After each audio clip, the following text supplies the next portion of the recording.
And CGLS. CGLS copies. CGLS NTD. CGLS, go ahead. Let's set the clock to resume at 1529er 19er. 152919, JLS copies. You have a pending resume set. Thank you.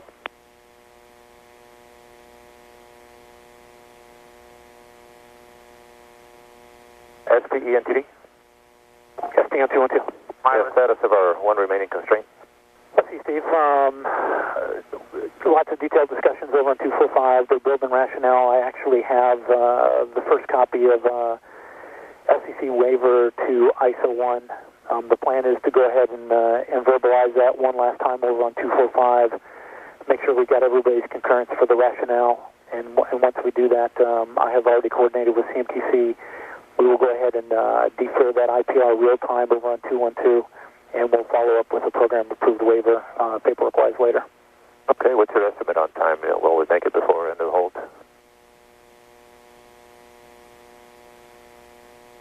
Okay, we're coming out of the hold at 152919. That's correct. I would think we'd be able to finish it before the hold. Yes, thank you. I'd like it as early as you can give it. Okay, I know they're working it hard, and the waiver rationale is out to everybody now, so we'll just we'll move them much closer to verbalizing that. Thank you. Welcome. OTC, NTS.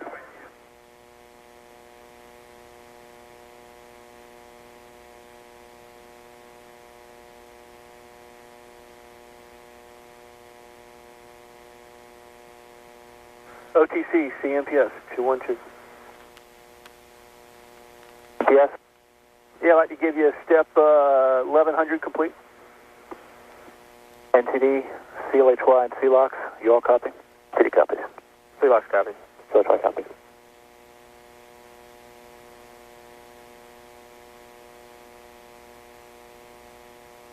Houston flight NTD. This is Houston flight. You're going to require a ascent data crew update today?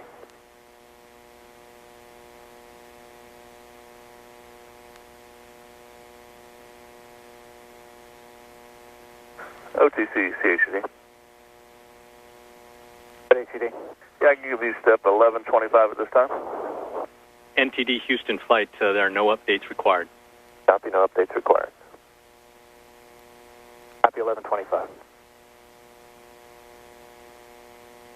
And OTC and STM, step 1101 is not performed. OTC copies. STM copies.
This is Shuttle Launch Control at T-minus 9 minutes and holding.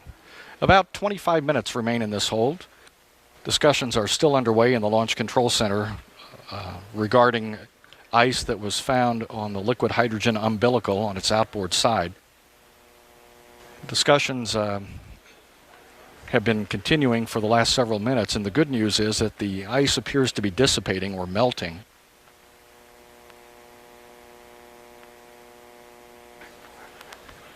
And we'll let you know once a final determination has been made. During this 9-minute hold, several polls are normally taken to verify that the team is ready to proceed with launch. And we're pleased to be joined at this time by Glenn Chin, who is the STS-120 Payload Manager. Good morning, Glenn. Good morning, Mike. This is an exciting day for you.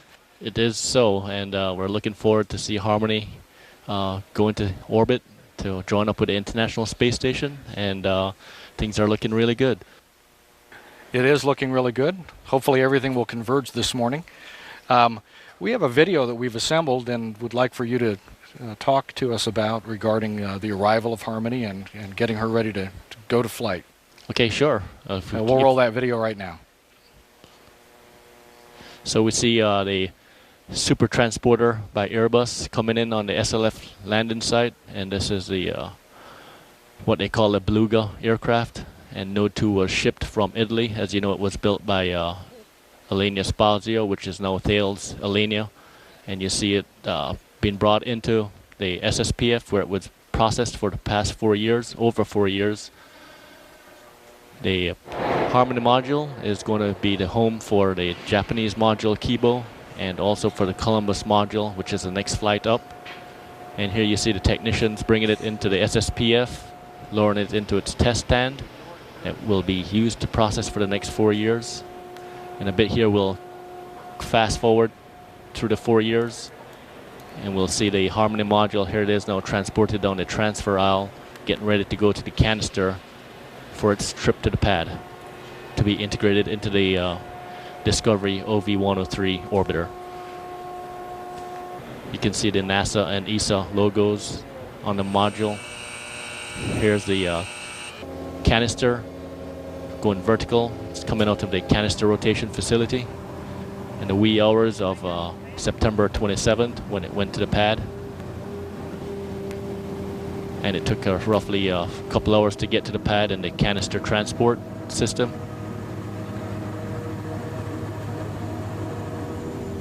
Here's a shot of the canister going up at the PCR level at the pad on the 27th of September.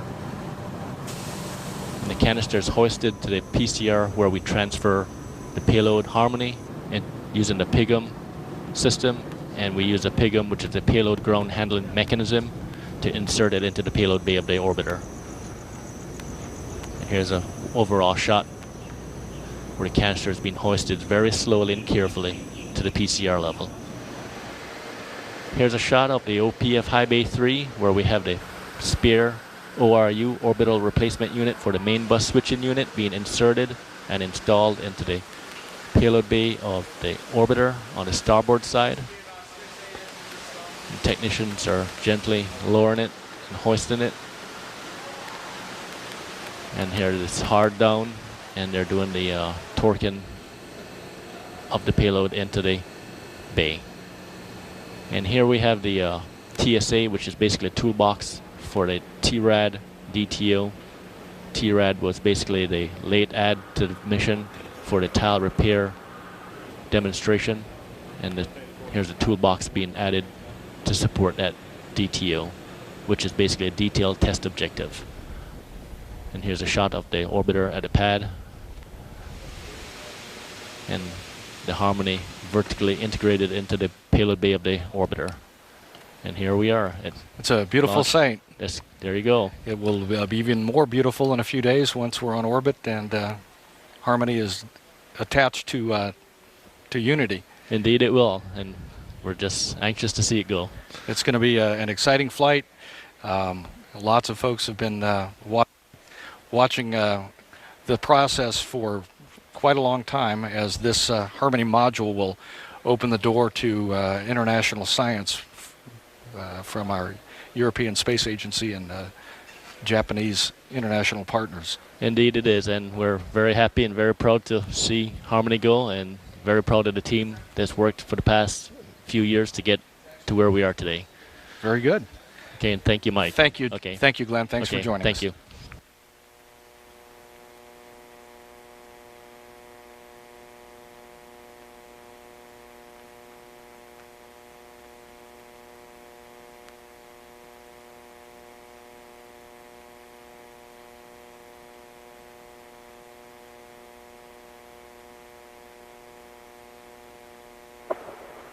NTDC prop 212. Red C prop. Yes, sir. We've discussed this data that we were on engine 2, the pressure and temperature shift that was concurrent with the 7 ppm increase in our recovery and the HAZ gas system. From an FCC standpoint, of course, we're way in on everything. Our limit right now is 150, and we're down in the neighborhood of 10 to 12. Talk about the engine project. They've seen the shift in the pressure and temperature before. They've never correlated it with H2 before, but the shift is small as it is. There's no real way we could do that with any accuracy or there's no previous history that we could fall back on along those lines. Being the shift as small as it is, they don't have a concern, so we don't consider this as an issue, and we're good with all the LCCs are go. Copy, you're going the current configuration. That's the firm. And STE NTD? STE NTD. This is ST. Had you heard CPROP's rationale for being go, and you concur? Yes, I heard CPOPs, and I do concur. And John, can you give me the FD for the two FDs you guys were looking at for pressure and temperature? Let's see the engine temp. You want to do it on 161 or? Yeah, can we go over there and get that, please? Okay. You can see prep.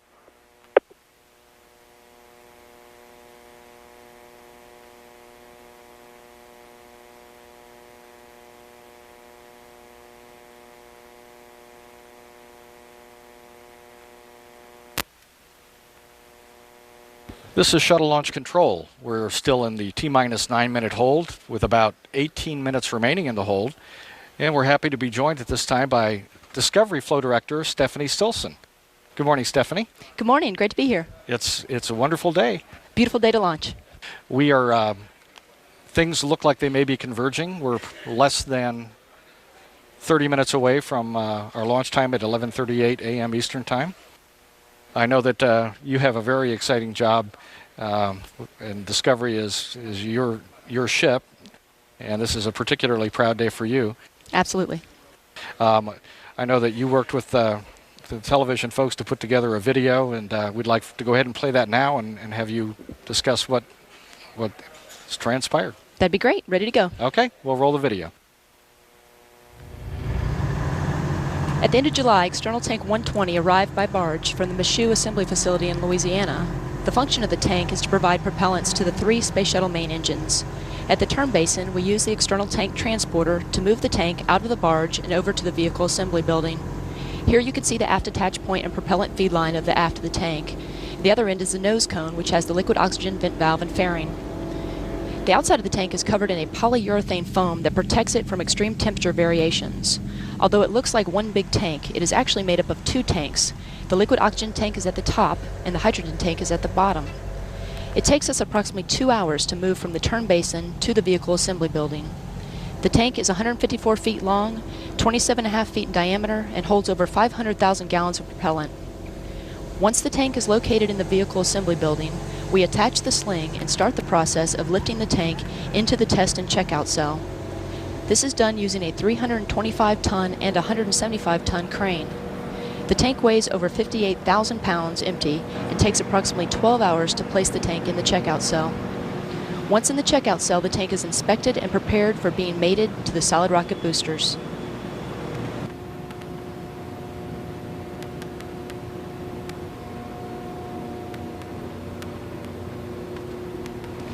Prior to the arrival of the tank, the solid rocket booster segments are stacked on the mobile launch platform in the vehicle assembly building. The solid rocket boosters augment the thrust of the Space Shuttle main engines for the first 2 minutes of liftoff.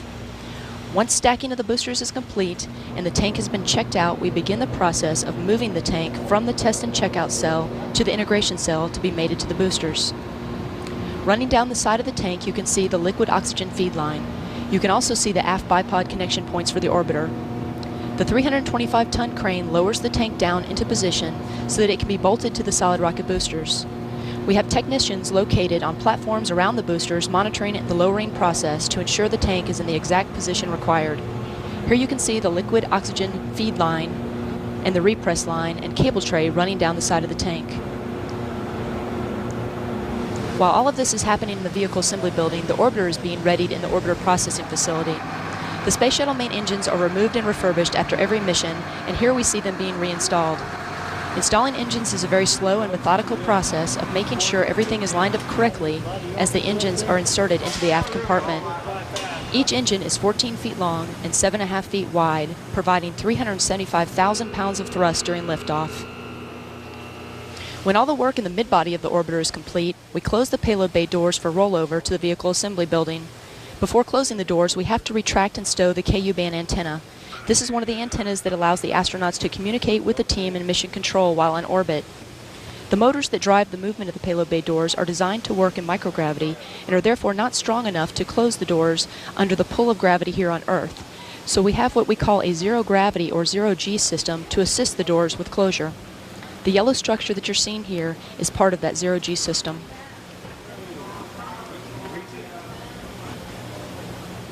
Once all the test and checkout of the orbiter is complete, we are ready to roll the orbiter from the orbiter processing facility over to the vehicle assembly building so that it can be mated to the external tank. Similar to the tank transporter we saw earlier, the orbiter transporter has 76 wheels on 19 axles and can travel 12 miles per hour when it is not carrying an orbiter, but only 2 miles per hour if it is carrying an orbiter. The vehicle assembly building was originally built for the Apollo program in the 1960s and was later modified to accommodate the space shuttle. Coming into the vehicle assembly building, you can see the yellow sling in the background. The sling is attached and the 325 and 175 ton cranes lift the orbiter into the vertical position. It takes approximately 12 hours to lift the orbiter and get it into the mate position. The orbiter is 122 feet long with a 78-foot wingspan and weighs approximately 200,000 pounds. There are approximately 24,000 tile and over 3,000 thermal blankets on Discovery to protect the orbiter from the extreme temperature fluctuations seen on orbit and during re-entry. STS-120 will be the 120th Space Shuttle flight and Discovery's 35th flight. Once in the vertical position, we then begin the process of lifting the orbiter up and over the transom and into the integration cell. The vehicle assembly building is 525 feet tall, which is large enough to house the Statue of Liberty. In floor space, it covers 8 acres. Here you see the 3 Space Shuttle main engines. Technicians closely monitor the movement of the orbiter and are in radio contact with the crane operators at all times. At the bottom of the picture, you see the external tank as the orbiter is lowered down to the mate position. Here are the engines coming into view with the red protective engine covers that will be removed before flight. Now you can see the trailing edge of the left-hand wing. The gray structures at the bottom of the screen are the tail service masts of the mobile launch platform that provide power, data, and fluid line connections to the orbiter. Once in place, the orbiter is bolted to the external tank at 3 attach points, and we are ready to roll the mobile launch platform with the complete shuttle stack out to the launch pad. The stack is moved by the crawler transporter. Instead of wheels, the crawler has 8 tracks with 57 cleats per track. Each cleat weighs 1 ton. The transporter is 131 feet long by 114 feet wide, which is comparable in size to the infield of a regulation baseball field. The crawler weighs 6 million pounds and uses 150 gallons of diesel fuel per mile as it travels down a gravel path out to the launch pad. At a speed of less than 1 mile per hour, it takes approximately 8 hours to travel just under 4 miles from the vehicle assembly building to the launch pad. Once at the launch pad, we spend about a month doing a full system checkout of the tank, boosters, and orbiter in preparation for today's launch. Thank you very much, Stephanie. Well, thank you. It was great. That's a lot of work that has gotten us here today, and we're about 20 minutes away from hopefully a successful launch. Well, the team has done a great job, and everyone's very excited, so hopefully we'll get off today. Very good. Thank you. We'll let you get back to work. We're at T-minus 9 minutes and holding, with approximately 10.5 minutes remaining in the hold. OTC PLT, clear caution hardware, caution line memory complete. Copy.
Director NTD.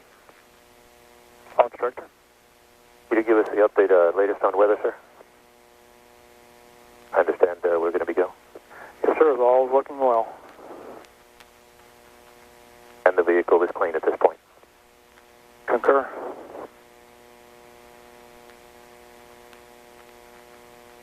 This is Shuttle Launch Control at T-minus 9 minutes and holding. About 8 minutes and 18 seconds remaining in the hold. The issue with ice forming on the liquid hydrogen umbilical outboard side has been cleared. The ice has diminished in size. It is dissipating. And additionally, analysis was conducted that determined that even at its original size, it would not have proven to be a concern for us today. At this point, all appears to be go for the launch of STS-120 at 11:38 a.m. Eastern Time.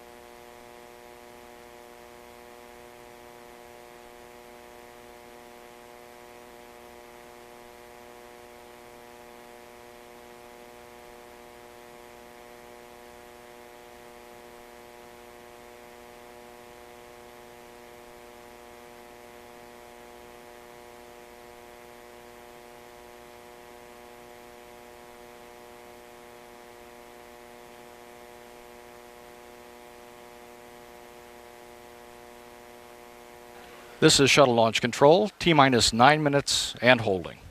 About 6 minutes, 45 seconds remain in the hold. Space Shuttle Operations Manager Leroy Kane has pulled members of the mission management team, and they are ready to proceed with the count.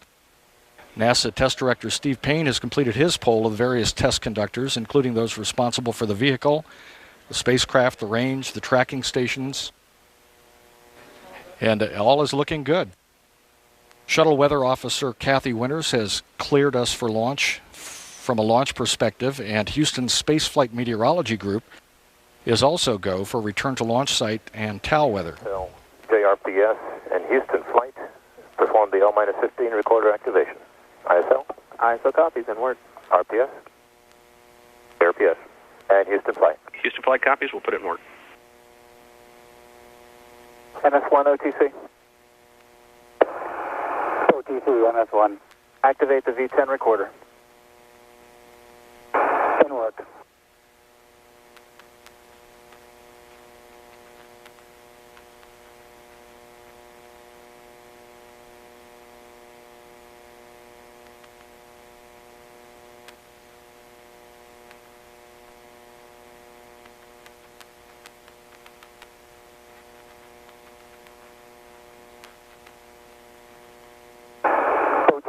MS-1, activate V10 recorder complete. Copy.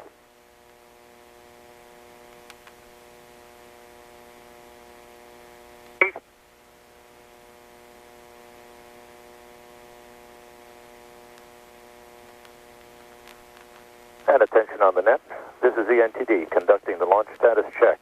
All stations verify ready to resume count and go for launch. OTC. OTC, go. TBC. TBC is go. PTC. PTC is go. LPS. LPS is go. Houston Flight. Houston Flight is go. MILA. Milo's go. STM. STM is go. Safety Console. Safety console is go. CSPE. SP is go. LRD. LRD is go. SRO. SRO is go. You have a range clear to launch. Copy. And CDR. CDR is go. Launch Director NTD. Launch Director. Our launch team is ready to proceed. Okay, copy that, Steve. Chief Processing Engineer, verify no constraints for launch. Engineering team is go, Mike. Thank you, Charlie. KC Safety and Mission Assurance. KSC Safety and Mission Assurance is go, Mike. Copy, Mark. Payload Launch Manager. See, Mike, on behalf of our partners at the European Space Agency and the Italian Space Agency, your NASA Boeing ISS teams go for launch. Good. Thank you, Gennaro. Range weather.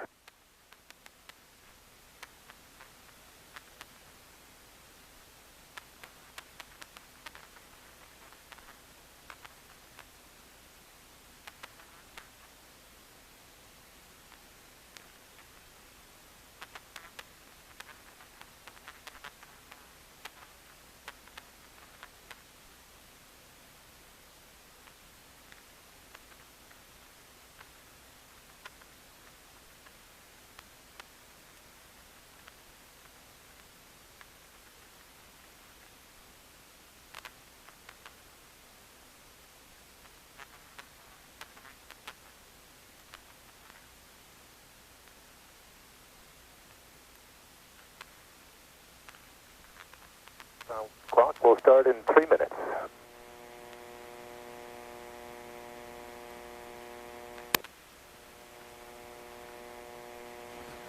This is Shuttle Launch Control. About 2.5 minutes remaining in this 9-minute hold, or the hold at T-minus 9 minutes, and Launch Director Mike Leinbach has completed his poll. Confirmed with the Commander Pam Melroy, the crew is go, and everything is go for launch this morning.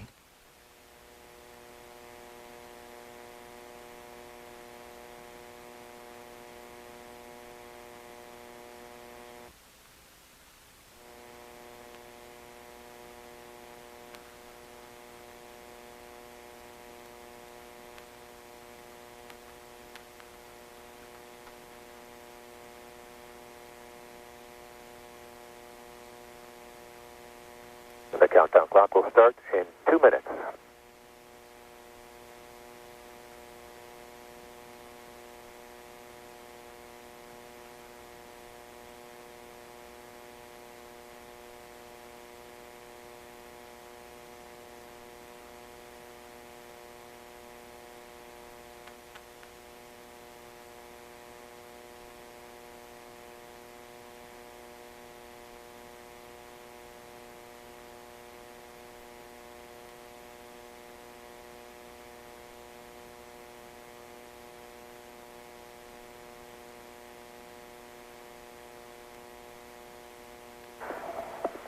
NTD ISL, recorder activation complete.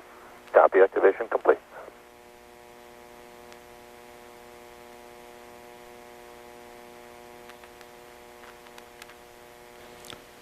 Ten minutes away from launch this morning of STS-120 at 11:38 and 19 seconds. 1 minute.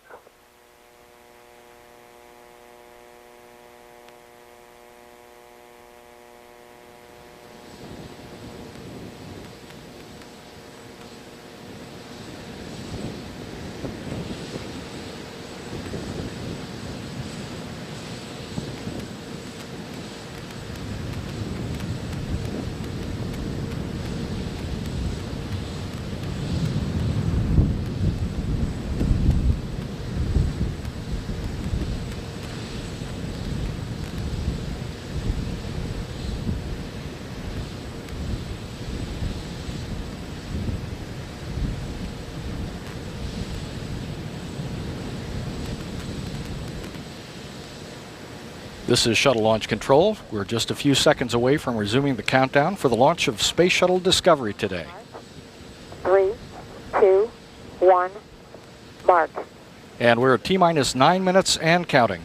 GLS auto sequence has been initiated. The ground launch sequencer has been initiated.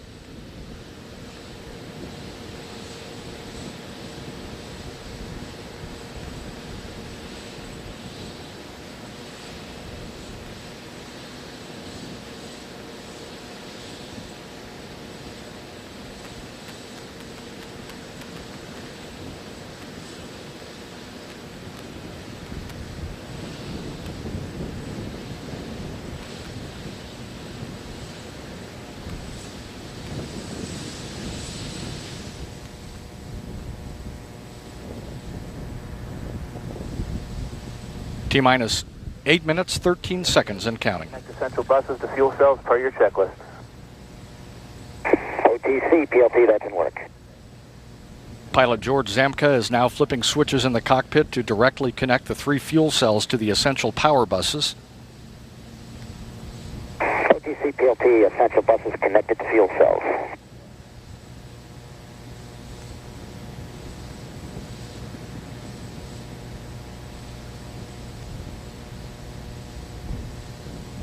T-minus 7 minutes, 40 seconds and counting.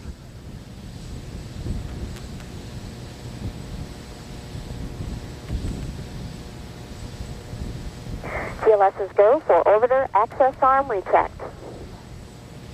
And Discovery OTC, good luck getting ISS core complete and opening the gateway for all mankind in space. Discovery copies.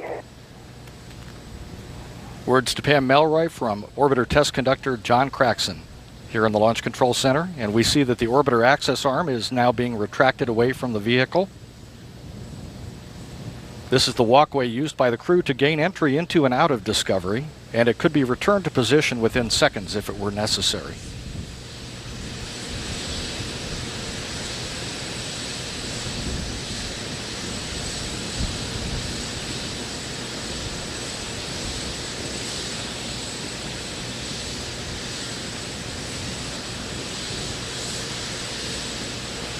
All systems are go. Weather remains go. We're at T-minus 6 minutes, 30 seconds and counting. OTC, start APU display recorders. Display recorders are running. PLT, OTC, perform APU pre-start. OTC, PLT, that's in work. The orbiter test conductor has given pilot George Zamka the go-ahead to perform the auxiliary power unit pre-start procedure.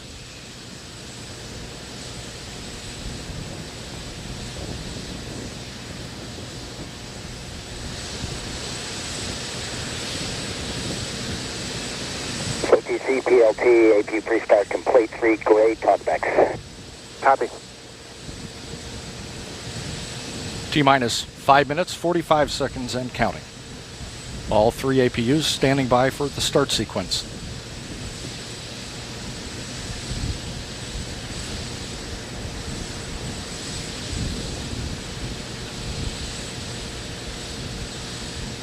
T-minus 5 minutes, 25 seconds and counting.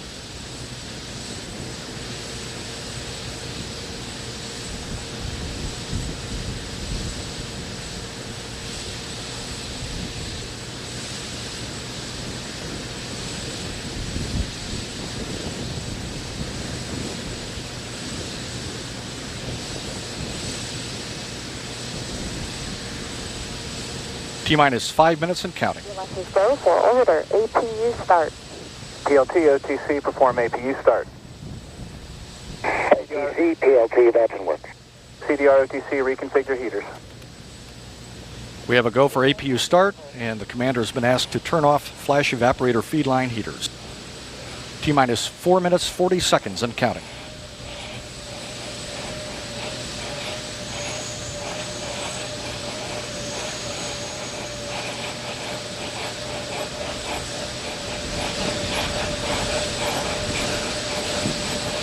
T-minus 4 minutes, 20 seconds and counting. The launch team has terminated liquid oxygen replenish to the external tank. OTC, PLT, APU start complete, 3 heater reconfig complete. 3 good APUs, and the launch team is now initiating LOX drainback. A final purge sequence of the main engines will occur. Purge sequence 4. Go for purge sequence 4, T-minus 3 minutes, 53 seconds and counting. A final test of the flight control surfaces is now being conducted. This is a pre-programmed pattern of movements designed to verify the readiness for launch of the main engines and other flight control surfaces. T-minus 3 minutes, 30 seconds and counting.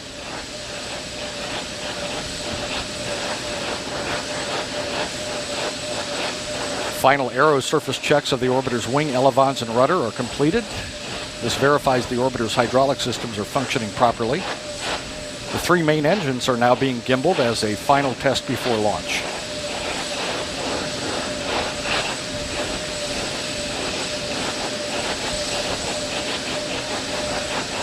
T-minus 3 minutes and counting. Final pressurization of the external tank liquid oxygen tank is underway. And we're completing the gaseous nitrogen purge of the shuttle main engines. PLT, OTC, clear caution and warning memory, verify no unexpected errors. OTC, PLT, that's in work. T-minus 2 minutes, 30 seconds and counting. The gaseous oxygen vent hood is slowly being retracted away from the top of the external tank. Pilot George Zamka has cleared the caution and warning memory system. Discovery, OTC, close and lock your visors and initiate O2 flow. Discovery copies. ATC PLT, caution warning, memory clear, no unexpected errors. T-minus 2 minutes and counting. DLS is go for ET, LH2, pressurization. Liquid hydrogen replenish of the external tank is now being terminated. All systems are go. T-minus 1 minute, 43 seconds and counting.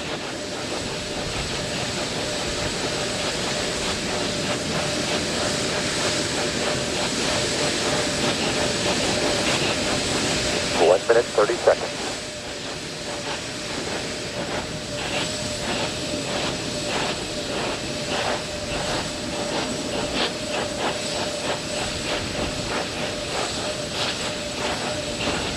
One minute, 15 seconds and counting. The liquid hydrogen tank inside the external tank is reported to be at the proper flight pressure.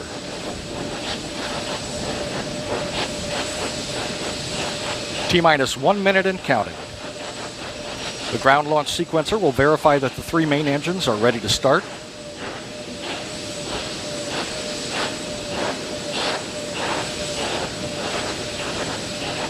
The SRB joint heaters are being deactivated at this time and power being removed from ground support equipment. T-minus 40 seconds. Transferring to orbiter internal power. Coming up on a go for auto sequence start. DLS is go for auto sequence start.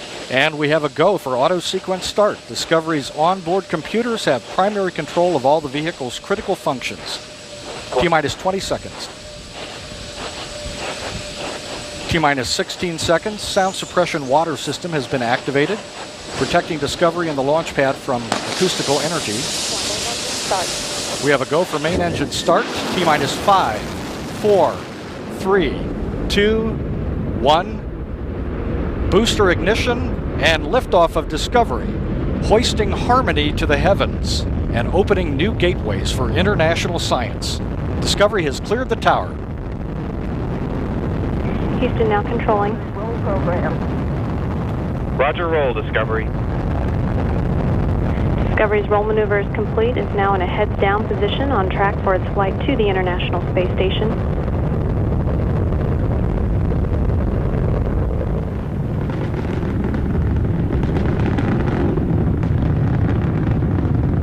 Discovery 7 miles downrange at an altitude of 2 statute miles. Flying at 600 miles per hour. Discovery's engines are throttling down as the orbiter passes through the area of maximum pressure on the vehicle. Now 50 seconds into the flight.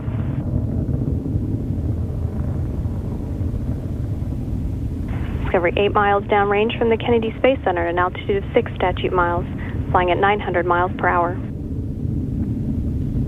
Discovery Houston, go at throttle up.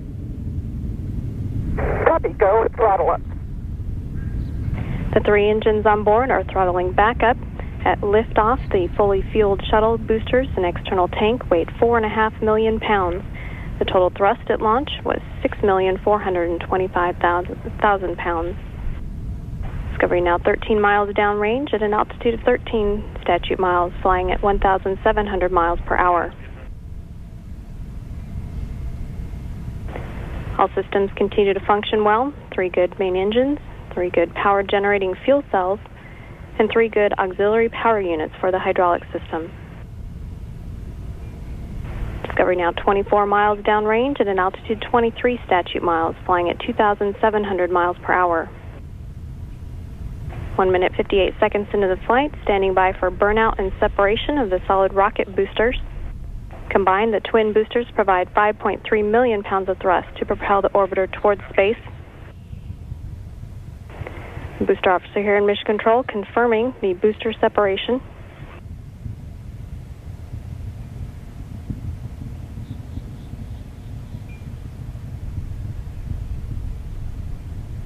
Two minutes, 25 seconds into the flight.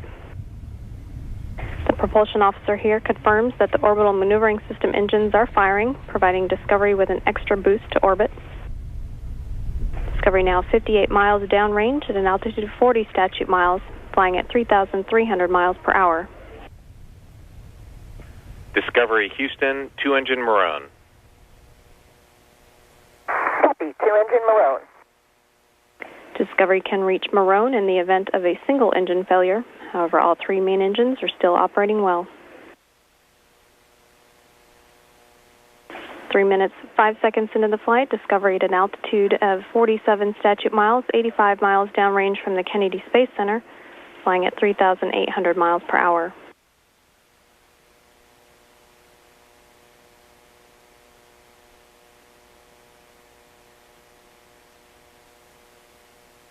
All continuing to go smoothly on Discovery's climb to orbit, on track for its link up with the International Space Station Thursday morning.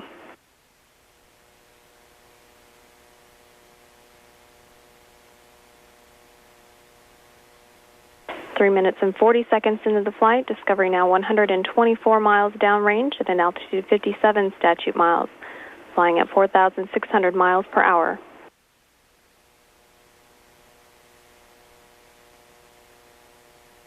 Discovery Houston, negative return.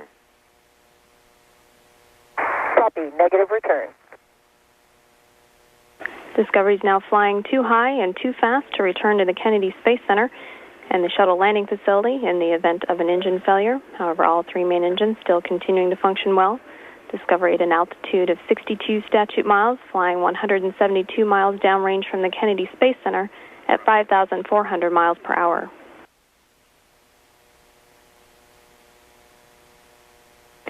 The orbital maneuvering system engines are continuing to function well with about 4 minutes left in that extra boost for Discovery's climb to orbit.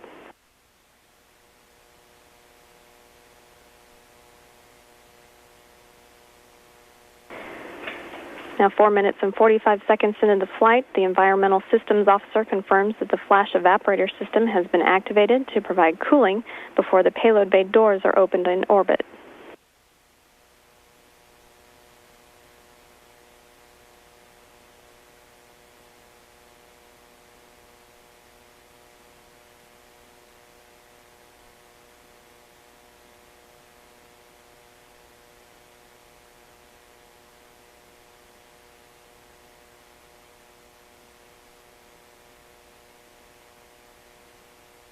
In 5 minutes, 22 seconds in the flight, Discovery now 281 miles downrange from the Kennedy Space Center.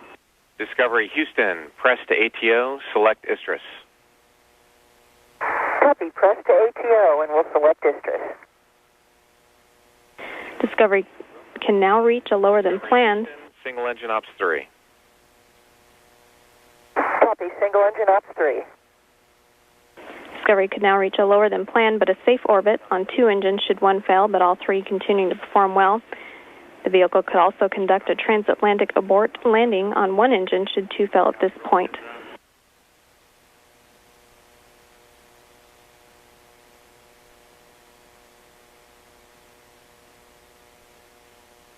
Six minutes and 10 seconds into the flight, Discovery's engines have been commanded to swivel.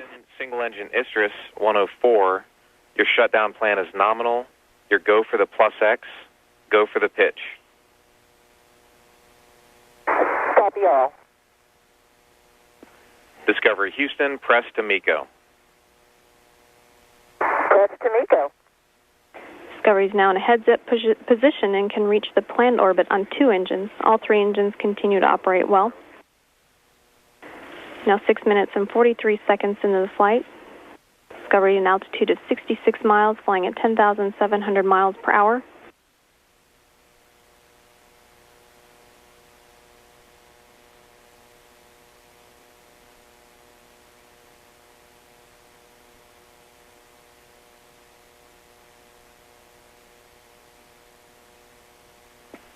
Discovery Houston, single engine press 104. Copy, single engine press 104. 7 minutes and 15 seconds into the flight, Discovery can reach its planned orbit on 1 engine should 2 fail. However, all 3 still performing well. The flow of fuel from the external tank into the 3 Space Shuttle main engines is equal to that of draining an average swimming pool in 25 seconds.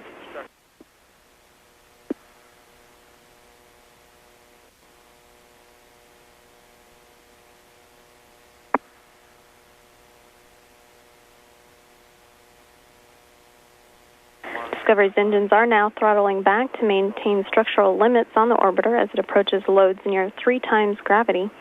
Now 7 minutes, 57 seconds into the flight.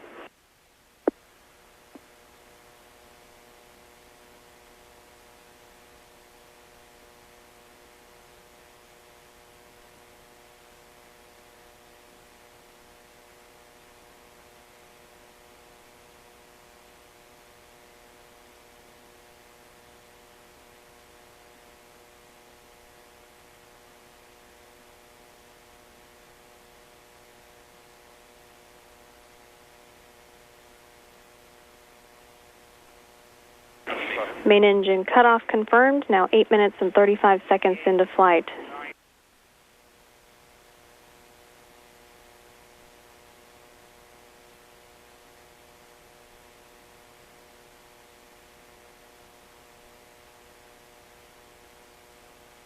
External tank separation is also confirmed.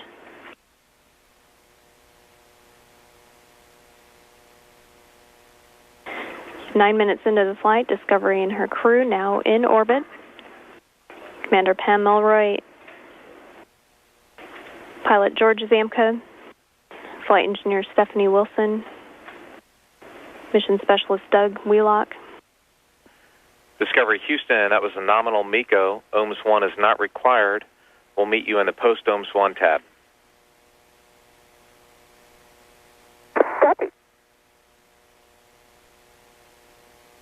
There's 4 crew members on the flight deck of Discovery. Down on the mid-deck, astronauts and mission specialists Scott Perezinski, Dan Tawney, and Paulo Nespoli.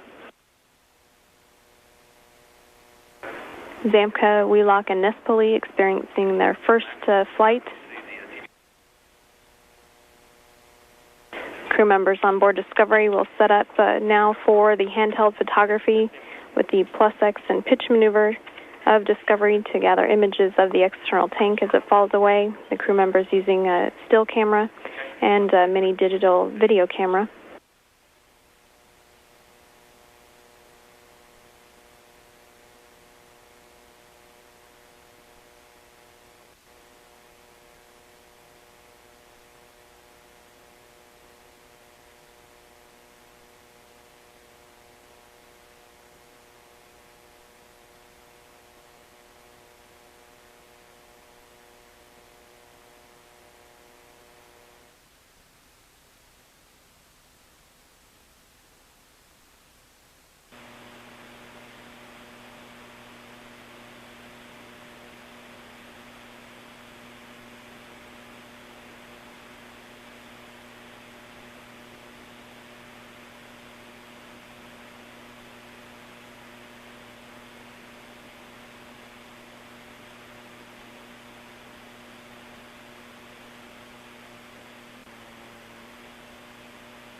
This is Mission Control Houston, NASA television now originating from the Johnson Space Center. We see here in the Space Shuttle Flight Control Room where the ascent team of flight controllers is on console, just having monitored Discovery's climb to orbit and working through the final items in the ascent checklist and preparing to work through the post-insertion timeline to prepare Discovery for on-orbit operations.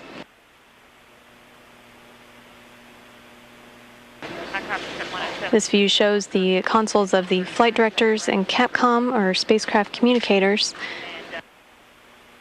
Overseeing operations here is Flight Director Norm Knight, the second from the top right corner. He's seated and joined by Flight Director Richard Jones, who oversaw the evaluation of the weather conditions for emergency landings at the Kennedy Space Center or transoceanic landing sites. Also seated at that console is Flight Director Brian Lunny, who will be overseeing the entry of Discovery at the conclusion of the mission. Astronaut Terry Burtz, the second from the lower left corner, is the Capcom, making the calls to the crew on board Discovery. Next to him is astronaut Lee Archambault, who served as the weather Capcom, communicating with Chief Astronaut Steve Lindsay, flying the shuttle training aircraft around at the Kennedy Space Center to evaluate the weather conditions.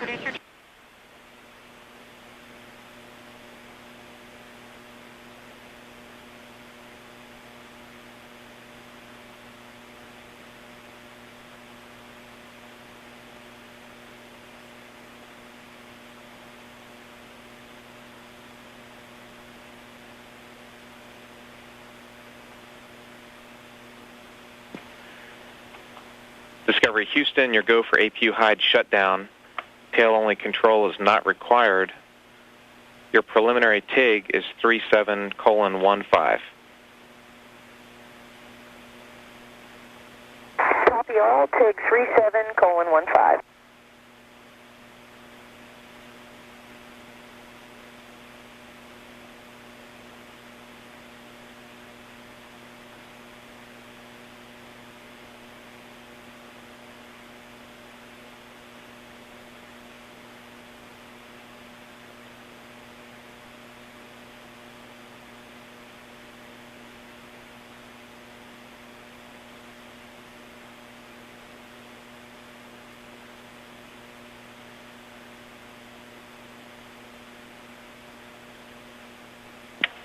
And Discovery Houston, you can work the nominal procedures up to and including page 3-7.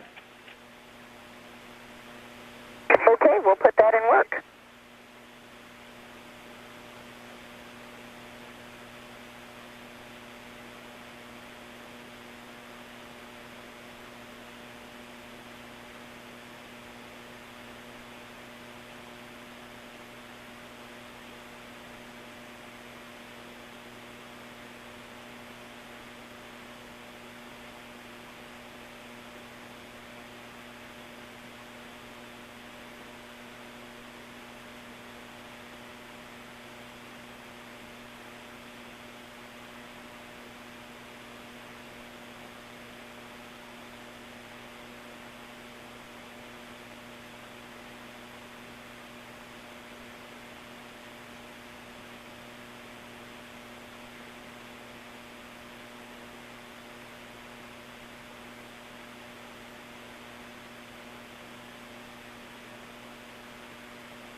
This is Mission Control Houston, the team here continuing to monitor activities on board the Space Shuttle Discovery as the crew sets up for the on-orbit operations for the mission.